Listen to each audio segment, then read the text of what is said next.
नमस्कार दोस्तों, Indian defence news की डिफेंस टॉक सीरीज के एक और धमाकेदार एपिसोड में आज की इस वीडियो में हम भारतीय रक्षा जगत की उन बड़ी और दूरगामी खबरों का विश्लेषण करने वाले हैं जो न केवल हमारी सीमाओं की सुरक्षा को मजबूत करने वाली हैं, बल्कि पूरी दुनिया में भारत के बढ़ते हुए रक्षा सामर्थ्य की एक नई तस्वीर पेश करती हैं।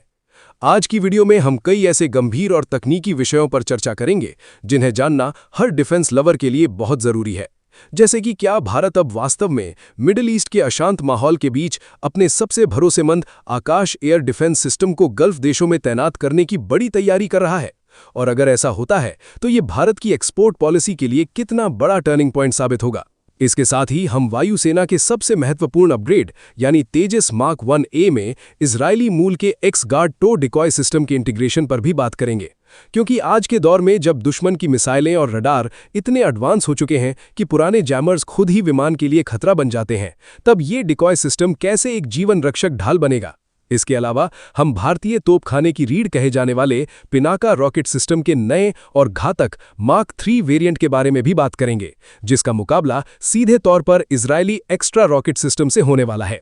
और हम जानेंगे कि कैसे हमारा स्वदेशी रॉकेट कीमत के मामले में विदेशी सिस्टम को पछाड़ते हुए भारतीय सेना के हजारों करोड़ रुपए बचाने वाला है। साथ ही हम भारत के भविष्य के शिकारी यानी सुपर कातिल ड्रोन की भी चर्चा करेंगे, जो ध्वनि की गति से तेज हमला करने की अपनी अद्भुत क्षमता के कारण पूरी दुनिया का ध्यान अपनी ओर खींच रहा है। इसलिए आज के इस विशेष और विस्तृत विश्लेषण को अंत तक जरूर देखें, ताकि आप भारत की बदलती सैन्य शक्ति का हर पहलू समझ सकें। तो चलिए बिना किसी देरी के आज की वीडियो शुरू करते हैं। आज की पहली सबसे बड़ी अपडेट तेजस मार्क 1A की सर्वाइवेबिलिटी अपग्रेड की तरफ से आ रही है, जहां भारतीय वायुसेना इस समय अपने फाइटर बेड़े को भविष्य के हाई थ्रेट कॉम्बैट एनवायरनमेंट के लिए तैयार करने में जुटी है। इसी रणनीतिक सोच के तहत तेजस मार्क 1A वेरिएंट में इजरायली मूल के एक्स गार्ड डिकॉय सिस्टम को इंटीग्रेट करने का फैसला लिया गया है, जो कि विमान की सुरक्षा के क्षेत्र में एक क्रांतिकारी कदम माना जा रहा है। दरअसल पिछले कुछ वर्षों में हुए हवाई युद्धों से ये स्पष्ट हो गया है कि पारंपरिक ऑन बोर्ड जैमर्स अब दुश्मन की आधुनिक मिसाइलों को रोकने में उतने सक्षम नहीं रहे, क्योंकि आज की मिसाइलें होम ऑन जैम तकनीक से लैस होती हैं, जो जैमिंग सिग्नल को ही ट्रैक करके सीधे विमान पर हमला कर देती हैं। यहीं पर एक्स गार्ड अपनी भूमिका निभाता है, क्योंकि ये एक बहुत ही आधुनिक fibre optic based tow decoy system है, जिसे विमान के पीछे एक सुरक्षित दूरी पर तैनात किया जाता है, जो हवा में विमान का एक हूबहू इलेक्ट्रॉनिक हमशक्ल तैयार कर देता है।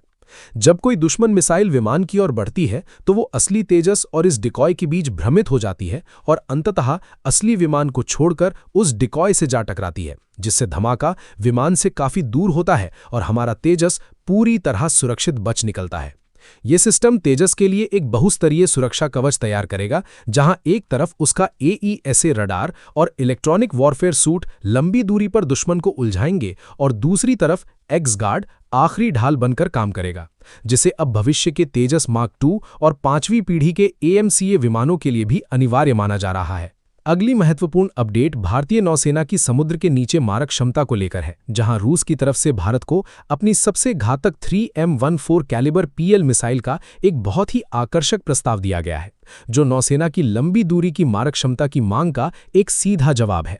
रूस ने भारत को 1500 किलोमीटर की विशाल रेंज वाली मिसाइल ऑफर दिया है, जो हमारी पनडुब्बियों को ये ताकत देगी कि वे दुश्मन के तटों के करीब जाए बिना ही उनके बहुत अंदरूनी और रणनीतिक ठिकानों को पूरी तरह नेस्तनाबूद कर सकें।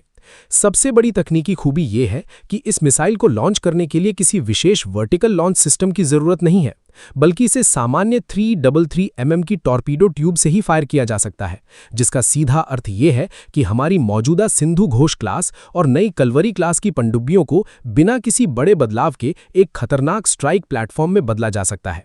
हालांकि यहां आत्मनिर्भर भारत की नीति और रूस पर लगे अंतर्राष्ट्रीय प्रतिबंधों के कारण इसके लॉन्ग टर्म मेंटेनेंस और स्पेयर पार्ट्स की सप्लाई को लेकर कुछ रणनीतिक चुनौतियां भी रहेंगी, लेकिन वर्तमान सुरक्षा परिदृश्य को देखते हुए ये एक ऐसी क्षमता है जिसे नजरअंदाज करना भारत के लिए मुश्किल होगा। इसी के साथ भारत अब अनमैन्ड स्ट्राइक कैपेबिलिटी यानी ड्रोन वॉरफेयर के क्षेत्र में भी दुनिया को अपनी ताकत दिखाने की तैयारी कर रहा है, जहां डायनेमिक टेक्नोलॉजी कंपनी द्वारा विकसित किया जा रहा सुपर कातिल ड्रोन भारत के ड्रोन इकोसिस्टम में एक नई जान फूंकने वाला है।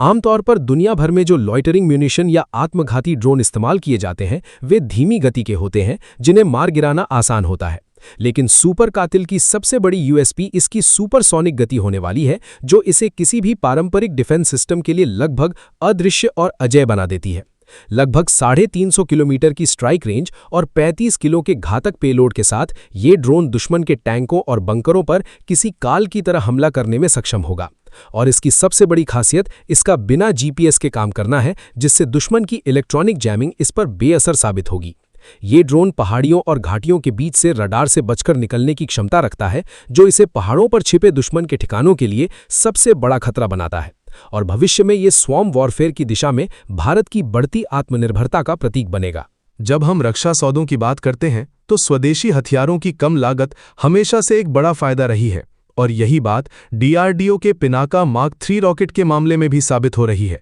जो इजरायली एक्स्ट्रा रॉकेट सिस्टम के मुकाबले काफ़ी सस्ता और अधिक प्रभावी होने वाला है। भारतीय सेना ने अपनी तत्काल ज़रूरतों के लिए जो इजरायली रॉकेट खरीदे थे, उनकी कीमत करोड़ों में बैठती है, लेकिन डीआरडीओ का दावा है कि पिनाका मार्क 3 की प्रति रॉकेट लागत इजरायली रॉकेट के मुकाबले आधी से भी कम होगी, जिससे भारतीय सेना एक ही बजट में 2 गुनी या उससे भी अधिक संख्या में रॉकेट तैनात कर सकेगी।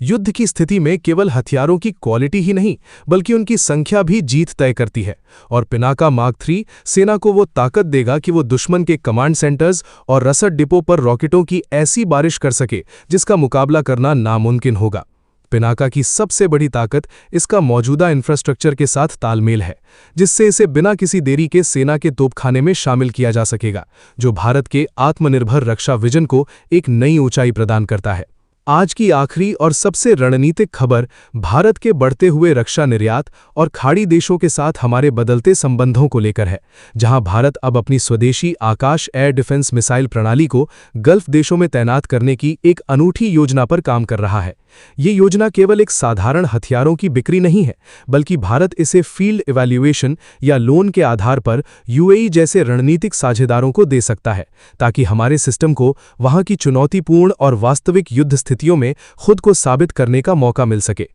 आकाश मिसाइल की 30 किलोमीटर की रेंज और एक साथ कई हवाई खतरों को ट्रैक करके नष्ट करने की इसकी अचूक क्षमता इसे गल्फ रीजन के लिए एक आदर्श सुरक्षा कवच बनाती है, जहां अक्सर ड्रोन और मिसाइल हमलों का खतरा बना रहता है। भारत की ये पहल न केवल हमारे हथियारों के लिए एक वैश्विक बाजार खोलेगी, बल्कि भारत को एक रिलायबल सिक्योरिटी पार्टनर के रूप में भी स्थापित करेगी, जो भविष्य में बड़े रक्षा सौदों और मजबूत कूटनीतिक रिश्तों की नींव रखेगी। तो दोस्तों, आज के इन सभी अपडेट्स से ये बिल्कुल साफ हो जाता है कि भारत अब रक्षा के क्षेत्र में केवल एक खरीदार बनकर नहीं रहना चाहता, बल्कि एक ऐसा मजबूत निर्माता और रणनीतिक खिलाड़ी बनकर उभर रहा है, जो दुनिया की बड़ी शक्तियों को टक्कर दे रहा है। चाहे वो आसमान में तेजस का नया सुरक्षा कवच हो, समुद्र के भीतर रूसी मिसाइलों का नया विकल्प हो, या फिर तोपखाने में पिनाका की आर्थिक मारक क्षमता, हम हर मोर्चे पर अपनी आत्मनिर्भरता और सामरिक सूझबूझ का परिचय दे रहे हैं।